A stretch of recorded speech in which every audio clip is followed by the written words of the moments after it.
Hello সবাইকে, আজকে আমার গলায় যে চোকারটা দেখতে পাচ্ছ, তো আজকে এটাই আমি আনতে যাচ্ছি। সবার প্রথমে বলে রাখি, চোকারটা আমার বড় দিদি আমাকে গিফট করছে, তাই তাড়াতাড়ি রেডি হয়ে যাচ্ছি। আর আমার ভাগ্নিকে স্কুলেও দিয়ে আসতে হবে। আর আমার হেয়ারটা এতটাই লং হেয়ার যে কীভাবে বাঁধবো সেটাই ভাবতে 1 ঘন্টা লেগে যায়।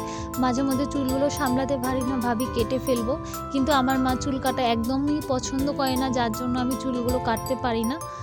তো আমার চুলগুলো নিয়েই আমার রেডি হতে সবথেকে বেশি টাইম লাগে। আর তাড়াতাড়ি করে আমার রেডি হতে হবে, কারণ আমাকে টিউশনও যেতে হবে। এটা হচ্ছে আমার ফাইনাল লুক।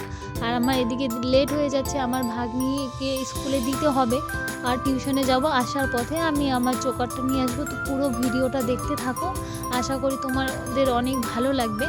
কিন্তু আমার ভাগ্নি রেডি হয়ে গেছে। ক্যামেরা দেখে আমার ভাগ্নি একটু নাটক করতে শুরু করে দিল।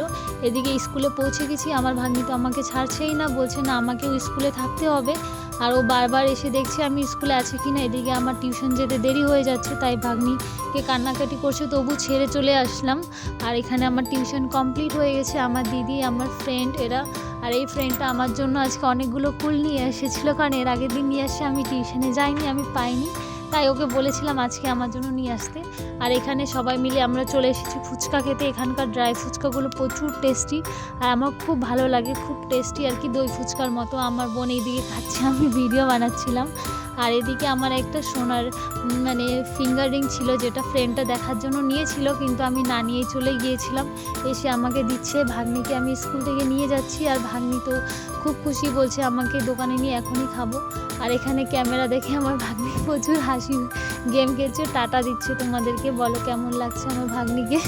খুবই কিউট আমার ভাগ্নিটা, তোমরাও বলবে কিউট কিনা।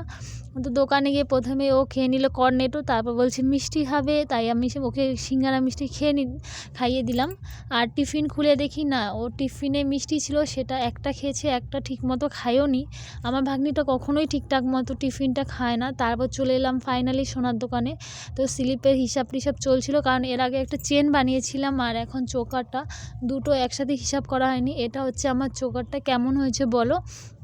কারণ চোকারটা আমি নিয়ে যেতে পারিনি আজকে, কারণ ওখানে হলমার্কের কার্ডটা এখনও বানানো হয়নি। তো বললো তোমরা কালকে এসে নিয়ে যেও। তো সব কমপ্লিট, জাস্ট কার্ডটার জন্য আজকে